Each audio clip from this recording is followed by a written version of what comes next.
ओम गणेशाय नमः। ओम नमः शिवाय। मैं निखिल ज्योतिषाचार्य आप सभी का मेरे चैनल पर पुनः स्वागत करता हूं। आशा करता हूं कि आप सभी स्वस्थ होंगे। महादेव की कृपा आप सभी पर सदैव बनी रहे। ये वीडियो कुंभ यानी कि एक्वेरियस के लिए बहुत विशेष है, क्योंकि वीडियो है 20 से 26 अक्टूबर 2025 के साप्ताहिक राशिफल के बारे में। कैसा रहेगा आने वाला सप्ताह कुंभ के लिए। जो मेरा साप्ताहिक राशिफल होता है वो प्रमुखतः चंद्रमा और उनकी गति पर आधारित होता है। चंद्रमा एक बहुत विशेष ग्रह है, चंद्रमा की विशेषताएं बहुत हैं। लेकिन जब हम साप्ताहिक राशिफल की बात करते हैं तो पहला तो उनकी तेज गति, फिर उनका मन का कारक होना, और फिर उनकी क्वालिटी की वजह जिस भी भाव, राशि, ग्रह आदि के साथ संबंध संपर्क बनाते हैं उनको बहुत एक्टिवेट कर देते हैं। इन सभी कारणों से चंद्रमा का जो गोचर होता है वो बहुत महत्वपूर्ण होता है।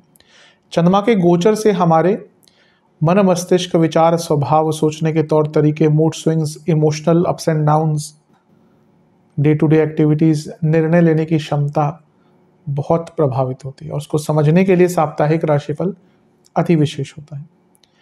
इस अंधकारमय जीवन में ज्योतिष एक मात्र विद्या है जो हमें गाइड कर सकती है। भले ही ये राशिफल एक सामान्य आधार पर दिए जाए, लेकिन एक जनरल गाइडेंस के लिए, डूज एंड डोंट्स के लिए बहुत उपयोगी होते हैं। लग्न राशि या चंद्र राशि यदि आपकी कुंभ है, दोनों ही गाइडेंस के लिए इस राशिफल को देख सकते हैं। जहां से आपको ज़्यादा सूट और रिलेट करता है वहां से देखिए। व्यक्तिगत तौर पे मेरा मानना है लग्न से देखेंगे तो अच्छा है। इनकेस नहीं पता है आपको अपनी लग्न राशि, तो आप अपनी चंद्र राशि से भी इसको देख सकते हैं। शुरू करते हैं इस अत्यंत महत्वपूर्ण राशिफल का। चंद्रमा आपके नवम भाव में आ जाएंगे, यानी कि तुला में। लेकिन ये 20 तारीख को नहीं होगा, बल्कि 21 तारीख को होगा।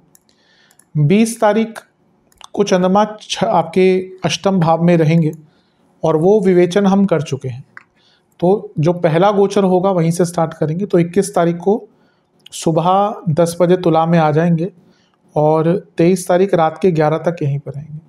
चंद्रमा का नवम में आना यूँ तो अच्छा होता है, लेकिन यहाँ पे बहुत इम्पैक्ट है चंद्रमा पर।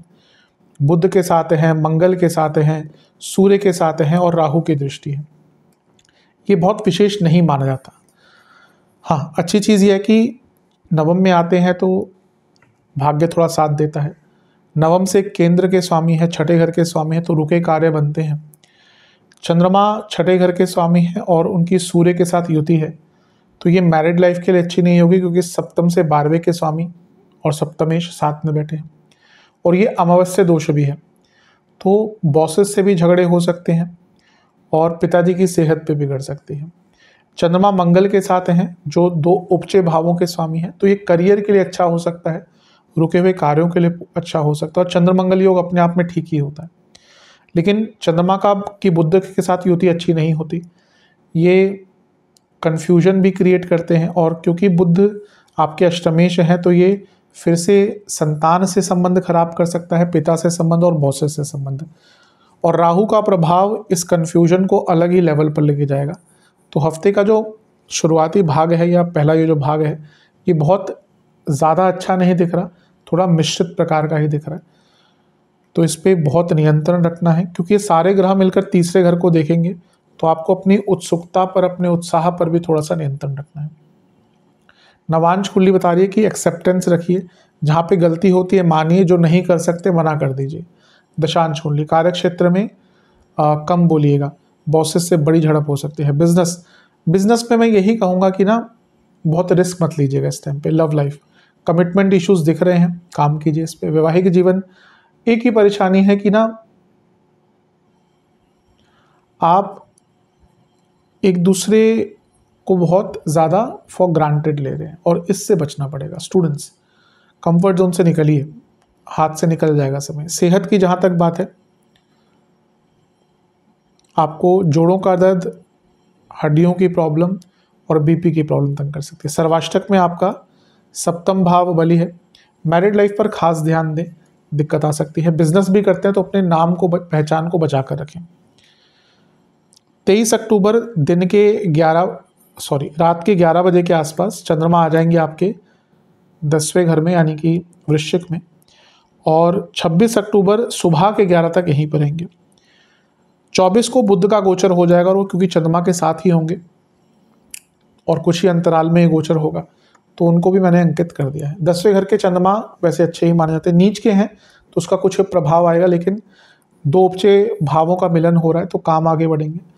कार्य क्षेत्र में कुछ दुविधाएं आ रही थी वो दूर होंगी। बुध अष्टमेश है तो जॉब चेंज करने के लिए अच्छा मौका है, और क्योंकि वो 10वें से भी अष्टम के स्वामी हैं तो ये भी जॉब चेंज करने के लिए अच्छा अवसर बन जाता है। अच्छा काम मिलेगा, पूरा भी कर पाएंगे। बस दिक्कत यह है कि चंद्रमा नीच के हैं और बुध के साथ, तो कार्य क्षेत्र में कम्युनिकेशन प्रॉब्लम और फोकस की कमी, ये कुछ चीज़ें हैं जो आपको बहुत तंग कर सकती है। तो इन दोनों पे ही आपको काफ़ी ध्यान देना है। इमोशनल होकर कोई निर्णय नहीं लेना।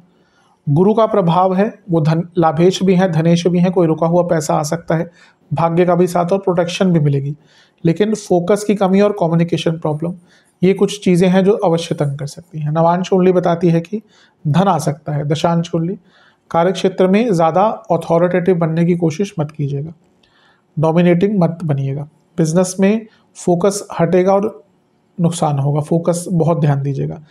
लव लाइफ की जहाँ तक बात है, आपके अंदर आपके पार्टनर के अंदर बदलाव आ रहे हैं, दोनों का ही दृष्टिकोण बदल रहा है, सोचने का तरीका बदल रहा है, और ये तो निश्चित ही है कि ऐसा होता ही है।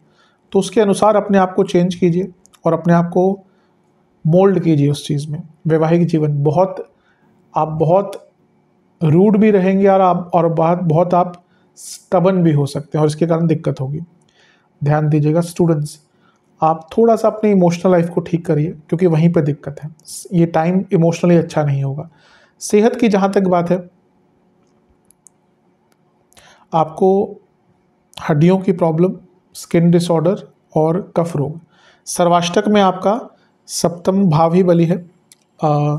बिजनेस में कुछ नुकसान हो सकता है, इसलिए थोड़ा केयरफुल रहेगा, कोई बहुत रिस्क मत लीजिएगा, और फोकस भी जैसा मैंने कहा कम रहेगा, तो कोई बड़ा नुकसान हो सकता है इस टाइम पे। 26 अक्टूबर सुबह के 11 बजे चंद्रमा आ जाएंगे आपके 11वें घर में यानी कि धनु में, और सप्ताह के अंत तक यहीं पर रहेंगे। चंद्रमा का 11वें भाव में आना एक प्रकार से काफ़ी अच्छा माना जाता है। वो आपके 6ठे भाव के स्वामी हैं और उपचय भाव में बैठे हैं। ये अपने आप में अंकित कर रहा है कि कोई रुका हुआ पैसा, रुका हुआ जो काम था आपका, वो बन सकता है। यहाँ पे जब चंद्रमा आते हैं तो कोई इच्छा की भी पूर्ति होती है, अटके हुए काम को पूर्ण करने के नए रास्ते मिलते हैं, लाभ कमाने के नए अवसर मिलते हैं। सरकारी कार्य, कोई एडमिनिस्ट्रेटिव कार्य अटक रहा था, कोई चीज़ में स्ट्रगल आ रहा था आपको, कोई काम एकदम रुक सा गया था, वो कार्य बन सकते हैं। यहाँ से वो पंचम को देखेंगे तो क्रिएटिविटी भी रहेगी, नए आइडियाज़ भी आएंगे, सारी चीज़ें अच्छी हैं। लेकिन चंद्रमा पर शनि की दृष्टि है तो विषदोष बन गया, तो एक अपूर्णता लगती है। सब कुछ होते हुए ना कभी कभी हमें लगता है कि कुछ भी नहीं है, कि वैसा ही टाइम होगा। बहुत असहज महसूस करेंगे, इनकम्प्लीट महसूस करेंगे। इच्छाओं की पूर्ति हो भी जाए फिर भी लगेगा कुछ अच्छा नहीं है जीवन में। और केतु का प्रभाव और वर्स करेगा। Over thinking, negative thinking, past thinking, किसी एक चीज़ में इतना घुस जाना, या कभी कभी ऐसा होता है ना कि जब ऐसा प्रभाव होता है चंद्रमा पर 11वें घर में, तो व्यक्ति के अंदर जो उत्साह होता है वो कम हो जाता है और जीवन का रस खत्म हो जाता है। तो हफ्ते का अंतिम भाग थोड़ा रसहीन दिख रहा है। कोई बात नहीं, सबके साथ होता है ऐसा, तो यहाँ पे सरल रहिएगा। नवांश कुंडली बताती है भौतिक रूप से लाभ होगा, लेकिन आंतरिक रूप से अच्छा टाइम नहीं है। दशांश कुंडली, कार्य क्षेत्र में सब ठीक है, बस समयबद्ध तरीके से काम कीजिएगा। हाँ, एक चीज़ भूल गया, गुरु से 6ठे में है तो शकट योग बन रहा है, तो कार्य क्षेत्र में कुछ अटक सकता है काम। बिजनेस में आपकी एक्सपेक्टेशंस बहुत ज़्यादा हैं, प्रैक्टिकलिटी से दूर हैं, दिक्कत है ये। लव लाइफ की जहाँ तक बात है, एक ही दिक्कत है कि एक दूसरे से बहुत ज़्यादा एक्सपेक्टेशन करके बैठते हैं, फिर वो पूरी होती नहीं है और फिर परेशानी बढ़ती है। वैवाहिक जीवन, एक दूसरे को समझने का प्रयास कीजिए और थोड़े होपफुल रहिए। जहाँ तक स्टूडेंट्स की बात है, एक ही परेशानी है कि ना आप